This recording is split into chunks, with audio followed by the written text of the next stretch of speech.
Glória a Deus, eu cumprimento a cada um dos irmãos com a paz do Senhor. Para quem ainda não me conhece, eu sou o presbítero Renato, congrego aqui na Igreja Brasil para Cristo de Formosa, dirigida aqui pelo nosso amado pastor Arnaud. Quero agradecer a Deus pelo privilégio de poder estar com o senhor, meu amigo professor, aqui neste momento de estudo. E também agradecer ao pastor Gideon Júnior, à pastora Loide e também parabenizar o pastor Heber, né, pela excelente edição da revista. Eu ainda não estou com a versão em PDF aqui para mostrar para vocês como ela ficou, mas acredito que cada um de vocês já deve ter ela aí em mãos, né?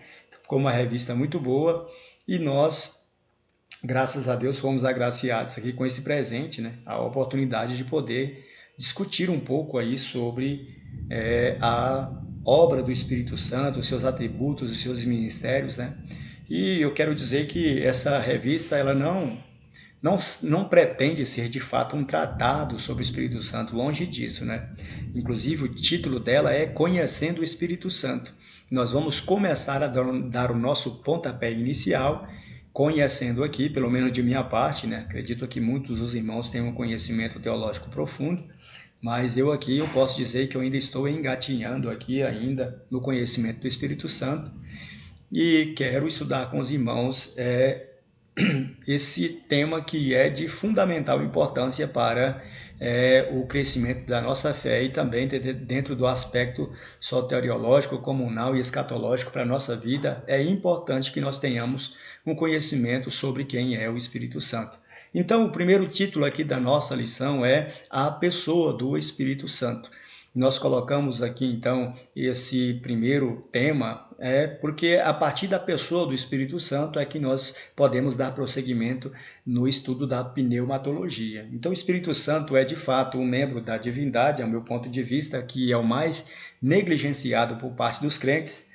E isso não é surpresa, porque na própria história da igreja, né, ali no período chamado de período dos pais apostólicos, ou período patrístico, em que depois, ali no século I, depois da morte dos apóstolos, esses pais apostólicos que tiveram, muitos deles ali, uma vida muito próxima dos apóstolos, eles tentando combater as heresias que haviam naquele período ali, eles se concentraram muito mais em defender a essência, a divindade de Jesus como Filho de Deus, né? Trabalhando então essa questão da natureza teantrópica do Filho de Deus, que é ao mesmo tempo verdadeiro Deus e verdadeiro homem, e pouco se falou a respeito do Espírito Santo.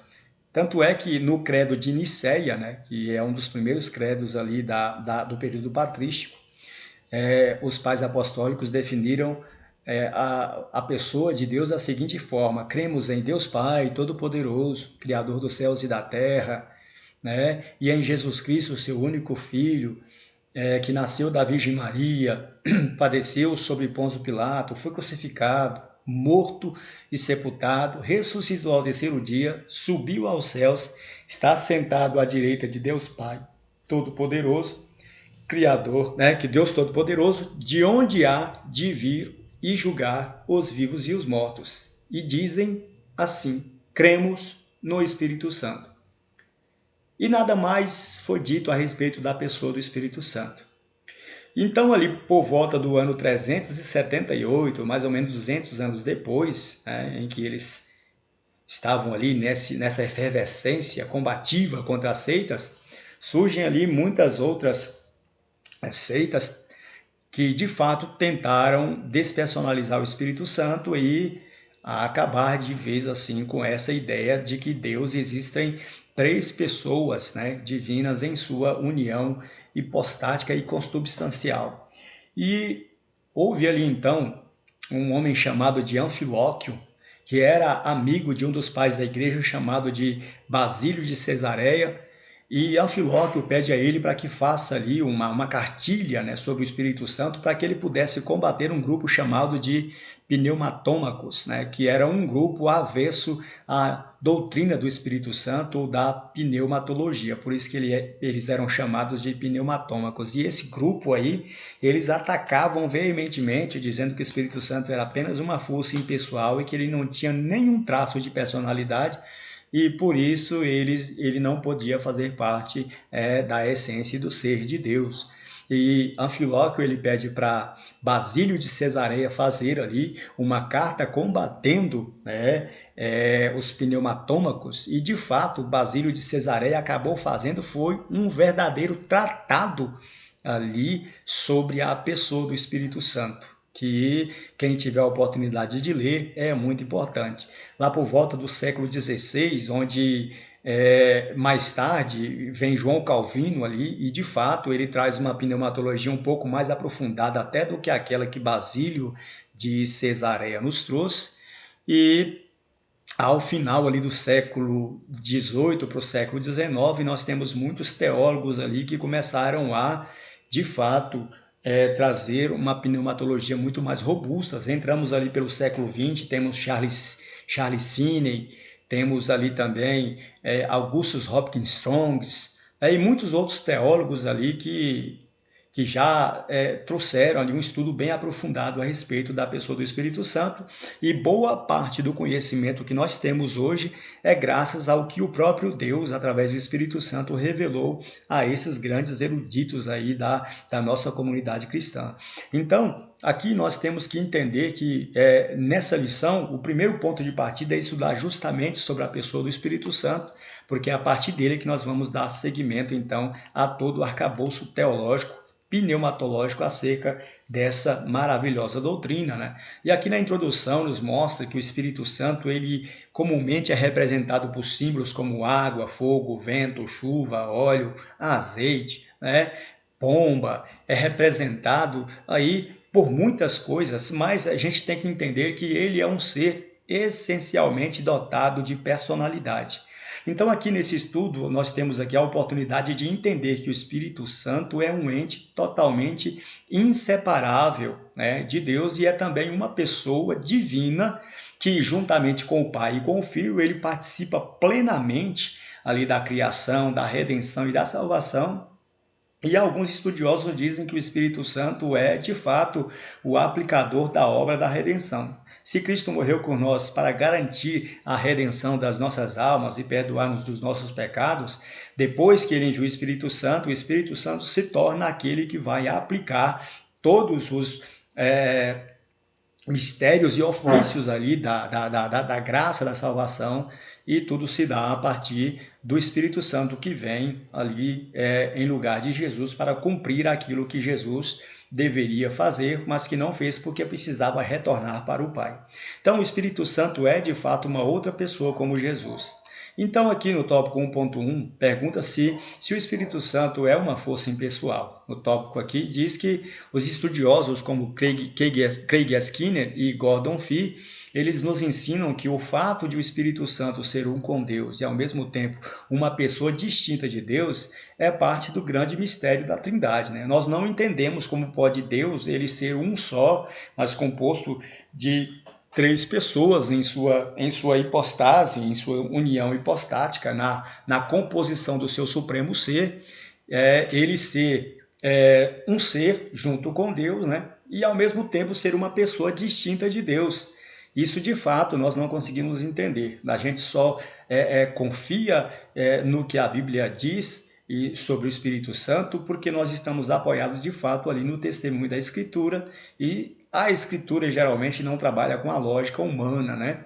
A metafísica aristotélica, a dialética de Aristóteles, ele tentou explicar Deus a partir de temas metafísicos, de temas lógico-racionais, mas ele frustrou-se, né? Porque não há como explicar Deus a partir da visão da lógica. Então é totalmente ilógico nós tentarmos explicar que dentro de uma pessoa existe a possibilidade da composição de um único ser ter três pessoas distintas, com vontades, com intelecto, com razão, com sentimento, cada um conservando a sua individualidade. E segundo o R.A. Torrey, diz que é da maior importância do ponto de vista do âmbito da adoração que nós venhamos reconhecer de fato se o Espírito Santo é uma pessoa divina, que é digna de receber a nossa fé, o nosso amor, a nossa adoração, ou se simplesmente ele é uma influência ou uma força, ou uma iluminação, ou um poder emanado de Deus, né? Por que que é importante nós entendermos isso? Porque se nós entendemos que o Espírito Santo é apenas uma força, nós estamos tirando alguém importante ali, um ente importante da Trindade.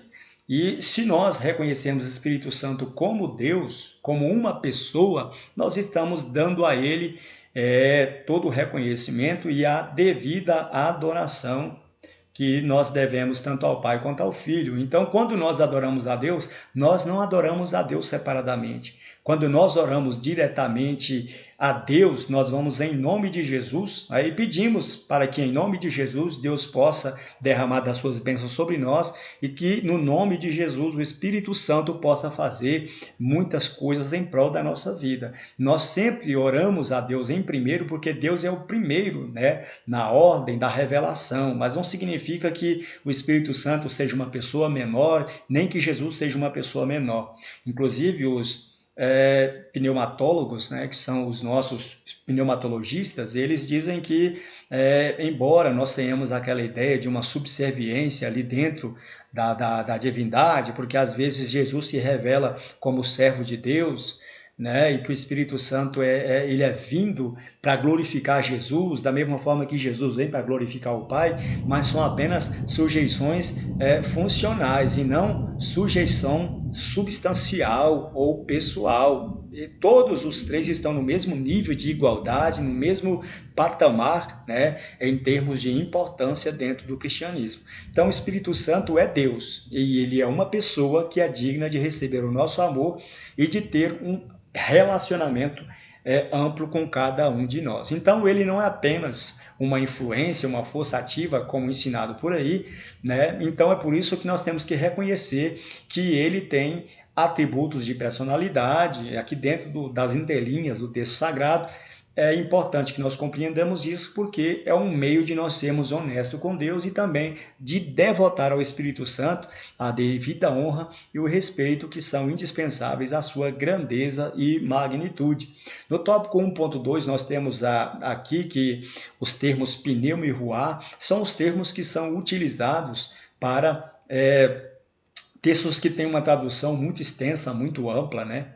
Que são usados para definir, então, o fôlego de vida, o espírito do homem, o espírito dos anjos, o espírito maligno, o espírito de Deus. Então, assim, é uma palavra de um significado semântico muito profundo, né? E aqui diz, ó, na teologia sistemática, a pneumatologia é a ciência que estuda a pessoa e a obra do Espírito Santo. Antônio Gilberto diz que a palavra grega pneuma significa vento, ar, sopro e respiração. No hebraico, ela também é traduzida por ruá. E esses termos aqui, irmãos, eles se referem, como eu disse aqui, tanto ao fôlego dos animais, ao espírito humano, ao espírito dos anjos e ao espírito de Deus e outros espíritos, né? E o interessante é que Alistair McGrath ele diz que o vento, o sopro e espírito eles são igualmente traduzidos por ruá, e que ruá é uma palavra hebraica de um significado que tem uma amplitude, né, semântica muito profunda e é muito difícil da gente conseguir delimitar de fato, né, o que significa esta palavra ali em termos mais sólidos, né?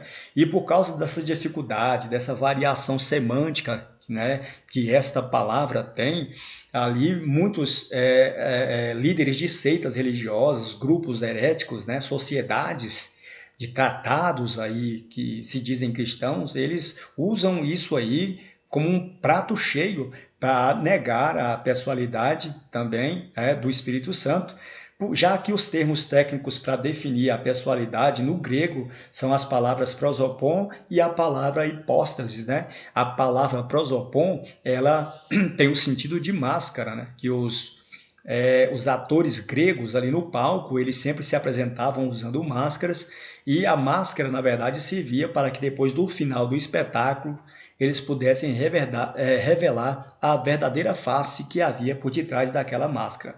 E esse prosopon foi evoluindo nas nossas línguas, chegou no latim ali chamado de persona, personae, e agora no espanhol evoluiu-se para persona, e no português nós temos então aqui o nosso correspondente chamado de pessoa, né? Então, pessoa, prosopon é a evolução hoje, né? Hoje a pessoa é uma evolução da palavra prosopon. Ou hipóstasis também significa pessoa, mas é uma pessoa unida a outra pessoa. E como eles já definiram teologicamente que há uma hipóstase divina entre Cristo e Deus, ou seja, uma união hipostática entre Cristo e Deus, e quando se fala de Deus, a gente consegue, os teólogos ali, eles conseguem identificar que há essa palavra hipóstase para identificar teologicamente ali a união entre o Pai e o Filho. Mas quando se fala do Espírito Santo, por causa do verbo aí ruá, do substantivo ruá, ele não dá essa ideia de prosopon ou hipóstasis, né? E é por isso aí que esses teólogos liberais, os teólogos de muitas seitas religiosas negam a pessoalidade do Espírito Santo. Aqui, no tópico 1.3, nós temos erros sobre a personalidade do Espírito Santo.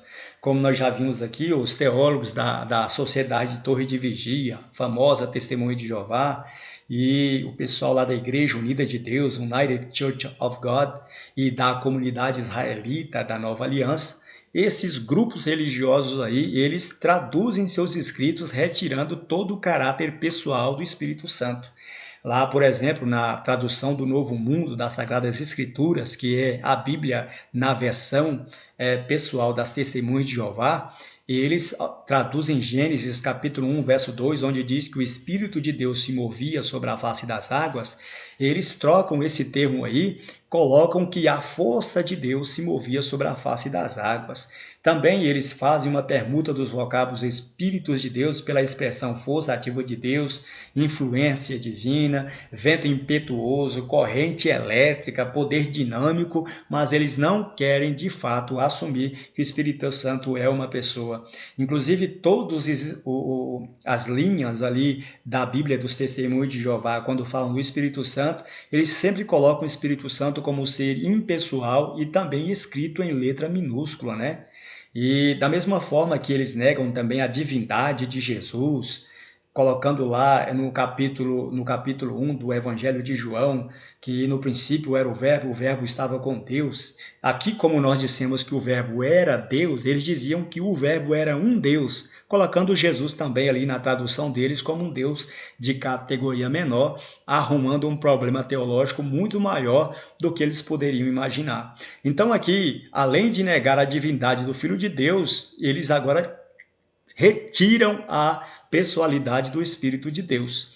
Eles dizem que o Espírito de Deus é apenas um poder sobrenatural de Deus, um poder incontrolável de Deus que Deus usa para realizar os seus propósitos, né, na face da terra, mas que o Espírito Santo não é uma pessoa, ele é apenas uma influência ou um poder sobressalente de Deus. E eles fazem isso por quê? Porque eles querem privar o Espírito Santo de sua autoexistência e também de sua autoconsciência, né? E eles também igualmente traduzem a palavra personalidade para personificação. Quando eu tiro a personalidade e coloco personificação, personificar é você dar uma característica pessoal para um objeto inanimado, para um ser vivente, tipo como se fosse um animal, né? E personificar um animal, dando ali voz para ele, dando fala para ele, dando audição para ele, como essas coisas que acontecem nos desenhos animados, né? Você pega criaturas inanimadas ali e tal e dá uma personificação para eles ali, colocando eles com características pessoais.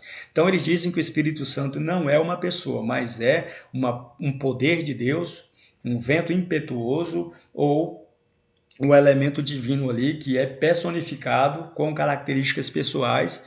E mesmo quando aparece o Espírito Santo falando, o Espírito Santo dirigindo, coordenando a igreja de Atos, eles dizem que é o poder de Deus personificando-se como o Espírito Santo, em letra minúscula, diga-se de passagem, para poder realizar essas obras de Deus. Então, para eles, ele não é um ser pessoal, consciente, mas é apenas um poder infinito de Deus sem qualquer traço de personalidade. Mas nós que somos servos de Deus, nós acreditamos que o Espírito Santo não é somente um poder ou uma emanação de Deus. Ele é o próprio Deus, que coexiste totalmente unido às duas outras pessoas da divindade, na sua união hipostática com o Pai e com o Filho, ele é igual a Deus em existência, em essência, em substância, em toda a sua forma ontológica. Quando eu digo ontológica, é quando existe as três pessoas da divindade unidas em uma única hipóstase, em uma única substância desde a eternidade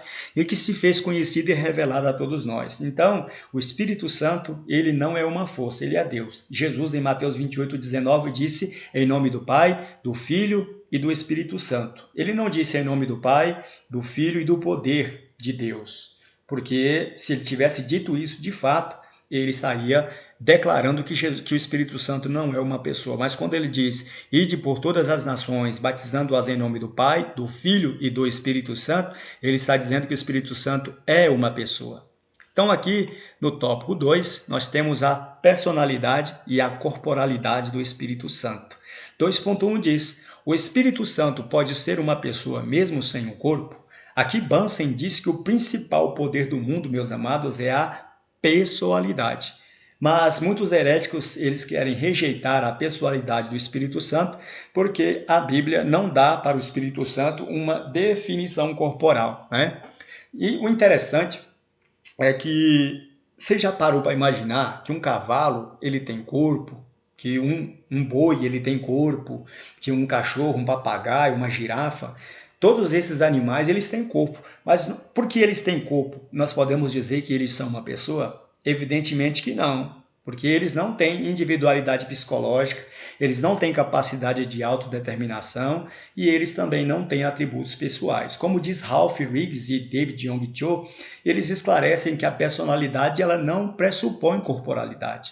Pois o que determina se a existência de uma pessoa não é se essa pessoa tem um corpo, mas se ela possui de fato atributos pessoais. Então é possível existir sem um corpo físico, pois a pessoa quando morre conserva a sua personalidade e subsiste independentemente do corpo.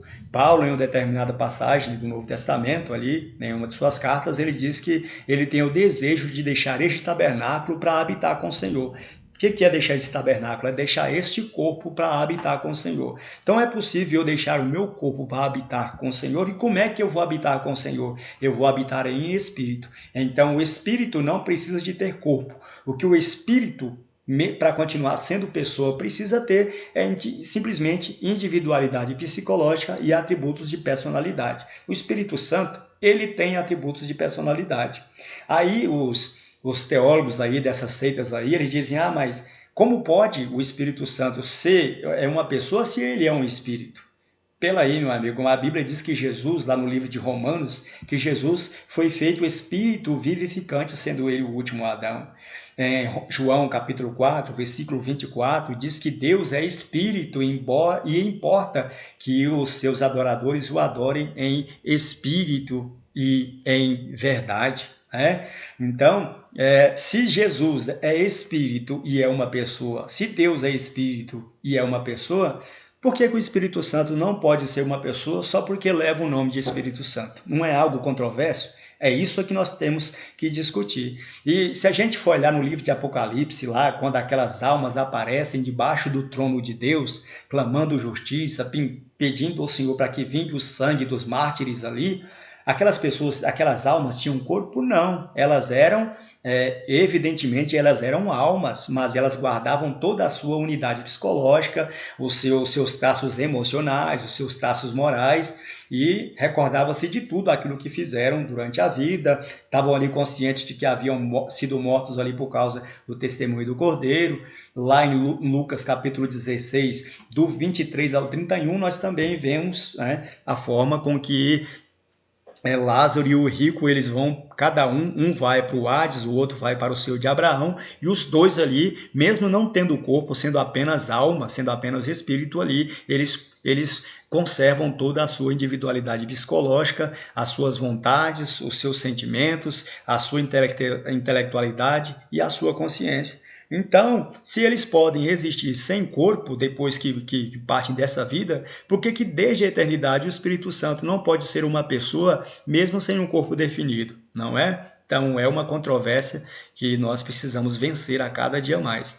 Outra coisa que os teólogos, principalmente os liberais, né, dessa sociedade Torre de Vigia, da United Church of God e da Vó Rosa, da comunidade batista, comunidade israelense ali, que eles dizem que o Espírito Santo também não tem traço de pessoalidade, é porque nas Escrituras as suas operações em nós são sempre operações invisíveis, né?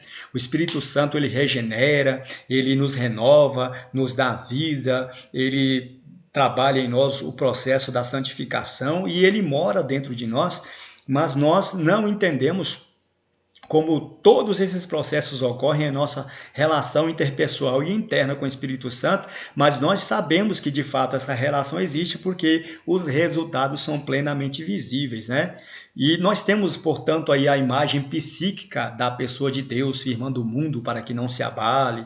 Nós temos a imagem de Cristo morrendo na cruz do Calvário, ressuscitando, né, subindo aos céus, assentado ali à direita do trono da majestade, mas nós não temos essa definição pessoal do Espírito Santo ali, né, trabalhando da mesma forma que a gente imagina o Pai, né? E a gente às vezes tem a mania de querer entender Deus através da lógica, né? Mas Deus de fato ele não é um ser assim da forma como nós imaginamos, mas ele se apresenta nas Escrituras com signos, né? E também com elementos ou com figuras ali para que nós como seres humanos possamos entender como é Deus, né? Então, nós temos que entender que nós não podemos procurar entender Deus através da lógica e também não podemos entender o Espírito Santo através da lógica, porque não há uma definição, né, da pessoa do Espírito Santo agindo em nós, porque por causa da invisibilidade das suas ações, não significa que nós devemos ignorar que ele é um ser pessoal, né? Então, o Espírito Santo traz aí então essa acentuada dificuldade sobre ele justamente porque as seitas não conseguem entender que ele de fato seja um ser autônomo e pessoal por causa das suas ações invisíveis, né? E é de fato um grande problema, mas a Bíblia diz que nós temos que acreditar naquilo que a palavra ensina e tem muitas coisas que Deus não se dá ao luxo de revelar para nós. Deuteronômio 29, se eu não me engano, diz que as coisas reveladas pertencem a nós e aquelas que são ocultas pertencem a Deus, né? Paulo diz que tudo aquilo que de Deus se pode conhecer, Deus se manifestou através das coisas que foram criadas, através do testemunho ali de todas as coisas que foram feitas e também daquela testemunho interno e moral que todos nós como seres humanos têm e muitas outras questões aí revelacionais que nós poderíamos ter mais conhecimento sobre a pessoa de Deus, Deus deixou para ele mesmo, porque existem muitas coisas que não nos convém saber, porque nós não temos, talvez, ou não temos capacidade intelectual e espiritual suficiente para entender o grandioso mistério do ser de Deus. No tópico 2.3, fala que o Espírito Santo ele não busca holofotes. E por isso os críticos também duvidam de sua personalidade, porque ele nunca fala em nome de si mesmo, ele sempre vem falando em nome de outro, né? E o Espírito Santo, Jesus disse, olha, eu rogarei ao Pai e ele vos dará um outro Consolador, e quando vier o outro Consolador, o Espírito da verdade, que eu da parte do Pai vos hei de enviar, ele vos guiará em toda a verdade, mas ele não falará de si mesmo, mas dirá tudo quanto tiver ouvido de mim e vos há de anunciar. Então, é como se o Espírito Santo recebesse todas as instruções de Jesus no céu, né? E ele viesse para cá nos ensinando tudo aquilo que Jesus passou para ele, tintim por tintim. Então o Espírito Santo ele não fala de si mesmo assim para nós, ele se revela para nós para glorificar Jesus. Mas isso não tem problema nenhum, porque Jesus se revela para nós para glorificar o Pai. Então, o Pai é aquela figura central, a primeira figura ali da divindade. Jesus vem para revelar o Pai e o Espírito Santo vem para revelar tanto o Pai quanto o Filho para nós. Então, ele nunca fala de si mesmo. E ele não se apresenta aqui no salão da corte eclesiástica, no meio da igreja, para buscar a sua própria glória, porque ele de fato veio para glorificar a Cristo, né? E o Espírito Santo, ele reside nas profundezas do nosso homem interior, ele testifica da nossa filiação com Deus, estabelece em nós uma íntima correlação com as duas pessoas da divindade, sem atrair demais a atenção para si, né? E por causa dessa notória descrição, os teólogos liberais o colocam como um coadjuvante na Trindade e muitas vezes sem traços de uma personalidade distinta e real, né? Então aqui agora também nós vamos falar acerca dos atributos de personalidade do Espírito Santo. O Espírito Santo aqui no 3.1 é dito que ele é outro da mesma essência que Jesus. Então, irmãos, o fato de o Espírito Santo ser enviado como o Paráclito, e Paráclito no grego significa outro ajudador, alguém chamado para estar ao lado, o outro Consolador, ele é de fato um substituto do mesmo quilate divino que Jesus, para que ele veio enviado por Jesus, enviado por Deus, conforme João 15, 26, é enviado pelo Pai, enviado pelo Filho, para que ele pudesse assumir o lugar de Cristo na missiologia cristã, na condução da igreja em todos os aspectos ali que dizem respeito à salvação. Então isso pressupõe que ele seja uma pessoa tão divina e real para nós, quanto Jesus era para os seus discípulos. Jesus, quando ele prometeu que o Espírito Santo viria, ele não disse que viria apenas um vento para cuidar da igreja, um vento apenas para insuflar a igreja, mas ele disse que enviaria outra pessoa, como ele também é, para que ele pudesse então estar conosco e dar continuidade em toda a aplicação da obra da redenção.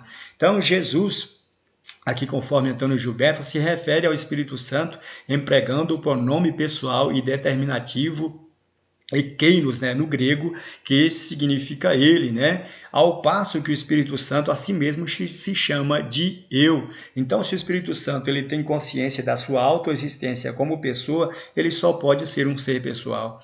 O interessante é que na língua inglesa, por exemplo, há um pronome que é utilizado para falar especificamente de pessoas e um outro pronome, né, para falar de coisas, animais e outros seres abstratos, né? E o que a gente percebe é que lá no inglês, por exemplo, eles usam a palavra it para falar de animais, objetos e coisas, e quando e isso é um pronome aí que não determina a personalidade, né? Mas é um pronome abstrato, vamos dizer assim, e para tratar de substantivos abstratos, mas quando se fala de pessoa, lá no inglês eles utilizam os pronomes you, o pronome he, she, they, né? Mas quando se refere apenas a objetos, eles têm um pronome empregado exclusivamente para dissociar o que é pessoa e o que é objeto ou fenômeno natural. E por incrível que pareça, no grego também, eles têm essa palavra it também,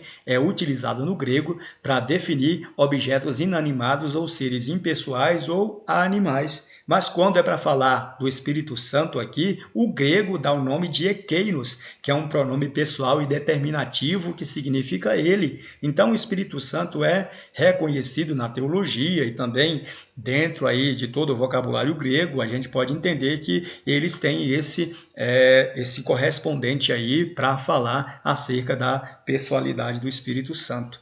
Então o Espírito Santo, esta, de fato, é uma evidência inegável, irrefutável da personalidade do Espírito Santo, pois somente uma pessoa pode ser representada por pronomes pessoais e também somente uma pessoa tem consciência de sua própria vida, de sua própria existência. E o vento, ele não tem consciência, o vento não tem vontade, o vento não tem sentimento, o vento, e a força, o dínamo, que é uma espécie de bateria, que é o que serve como uma bateria para recarregar outros dispositivos, também não tem consciência de existência. Corrente elétrica também não tem, porque são coisas abstratas e impessoais. Mas o Espírito Santo, ele é concreto no sentido pessoal e ele também é pessoal no sentido de sua individualidade psicológica. Então nós vamos aqui ver que o Espírito Santo tem atributos de personalidade, né?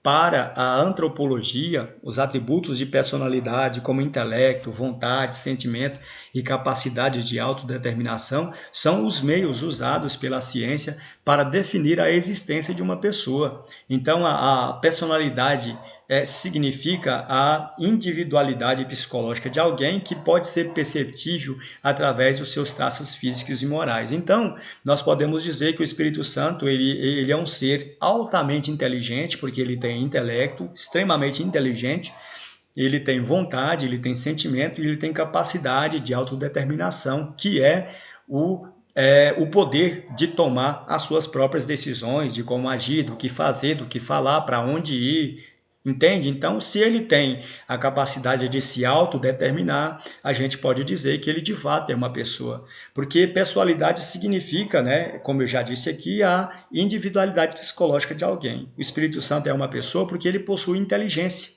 A Bíblia diz que o Espírito Santo, que ninguém conhece as coisas do homem, a não ser o Espírito do homem que no homem está, assim também ninguém conhece as coisas de Deus, a não ser o Espírito de Deus que nele está, porque o Espírito ele penetra e ele escaneia, né? ele esquadrinha as profundezas de Deus, de modo que a revelação que nós temos acerca de Deus é do Espírito Santo, porque o Espírito Santo ele consegue, ele tem esse conhecimento, esse alto grau de intelectualidade, ele conhece até mesmo as profundezas de Deus.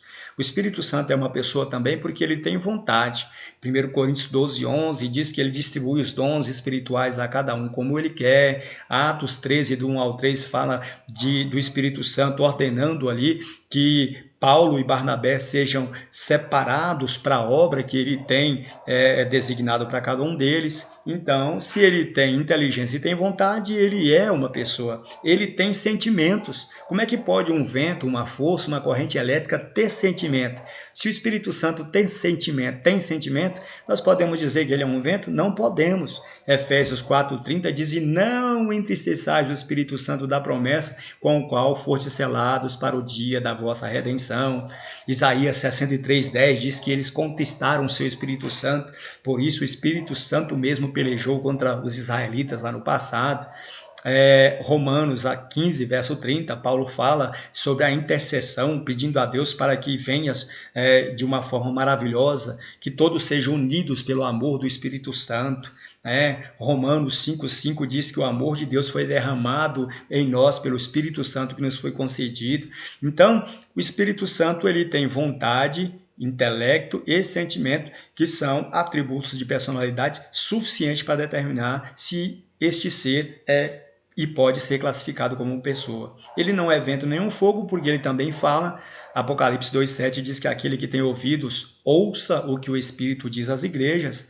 Romanos 8,26, 8,27 diz que aquele que sonda os corações, ele conhece a mente do Espírito. Como é que pode o Espírito não ser uma pessoa e ter uma mente? E diz que é segundo a vontade de Deus que ele intercede pelos santos. Ou seja, se ele fala, se ele tem uma mente, se ele tem a capacidade de interceder, de se colocar no lugar de outra pessoa, se ele tem a capacidade de testemunhar, conforme João 15,23, se ele tem a capacidade de ensinar, conforme João 16, do 12 ao 14, ele pode ordenar, enviar pessoas, constituir bispos, como diz Atos 20, 28, ele não pode ser nada mais, nada menos do que um ser pessoal e autoexistente.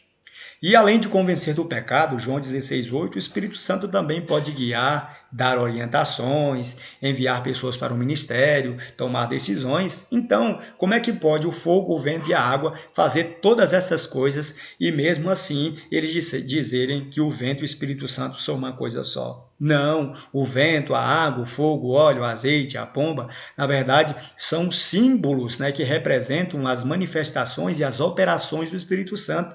E não diz especificamente ou peremptoriamente que isso são, de fato, ali coisas que vão ser suficientes para negar a sua personalidade. Aqui, tópico 3.3, nós trabalhamos com essa ideia de que o Espírito Santo é o Senhor. E embora muitos considerem difícil encontrar passagens bíblicas usadas para igualar claramente o Espírito Santo como pessoa a Deus e defini-lo como um ser divino, um verso que é bastante esclarecedor é o versículo de 1 Coríntios 3,17, onde Paulo declara que o Espírito é o Senhor e onde está o Espírito do Senhor, aí a liberdade. João, capítulo 3 do Evangelho de João, versículo, se eu não me engano, 8, diz que o vento sopra para onde quer e ouve-se a sua voz e não sabe de onde vem nem para onde vai. Assim também é todo aquele que é nascido do Espírito. Então, se nós podemos ser nascidos do Espírito, também ser nascido de Deus e nascido de Jesus, nós podemos dizer que nós estamos embutidos em todas as três pessoas da divindade ali e participando de uma plena comunhão com eles. E aqui o teólogo N. Gruden, ele diz que o mesmo nome hebraico, Yahvé, que é um nome empregado na Septuaginta e também nas escrituras hebraicas, tratando-se especificamente da pessoa de Deus e de Cristo, reconhecendo o senhorio de Deus e de Cristo, aqui também é utilizado para reconhecer a pessoalidade e o senhorio do Espírito Santo. Então aqui o próprio apóstolo Paulo diz que esse mesmo correspondente aqui, que intitula Deus de Senhor, né?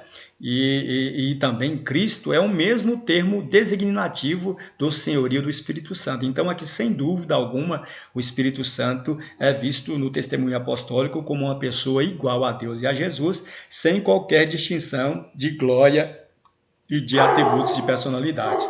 Então, aqui na conclusão, nós temos que entender que nós não podemos nos deixar levar pelas mentiras dos unicistas e de outras seitas antitrinitárias que negam a personalidade do Espírito Santo com alegações falsárias, simplórias, infundadas, sem qualquer desprovido, né, de qualquer base teológica, e compara o Espírito Santo apenas como vento, como energia, e não como um ser eterno e todo-poderoso. Então, se nós reconhecermos que o Espírito Santo é uma pessoa, já é um grande passo para nós como cristãos, porque é um meio de honrá-lo, de convidá-lo a fazer parte da nossa vida e de dar a glória e a honra que lhe são devidas. É, portanto, admitir que ele é Deus e que ele é uma pessoa do mesmo modo que o Pai e o Filho também são. Então, findo aqui a nossa aula, agradeço os irmãos, espero que eu possa ter contribuído com você. Desculpe aí pelo latido do cachorro, mas é porque não teve jeito.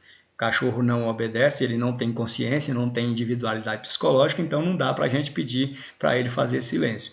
Mas acredito que deu para os irmãos ouvir e agradeço aqui então a minha oportunidade e espero os irmãos para nós estudarmos a segunda lição falando sobre a divindade do Espírito Santo. Então, muito obrigado e fiquem todos com Deus.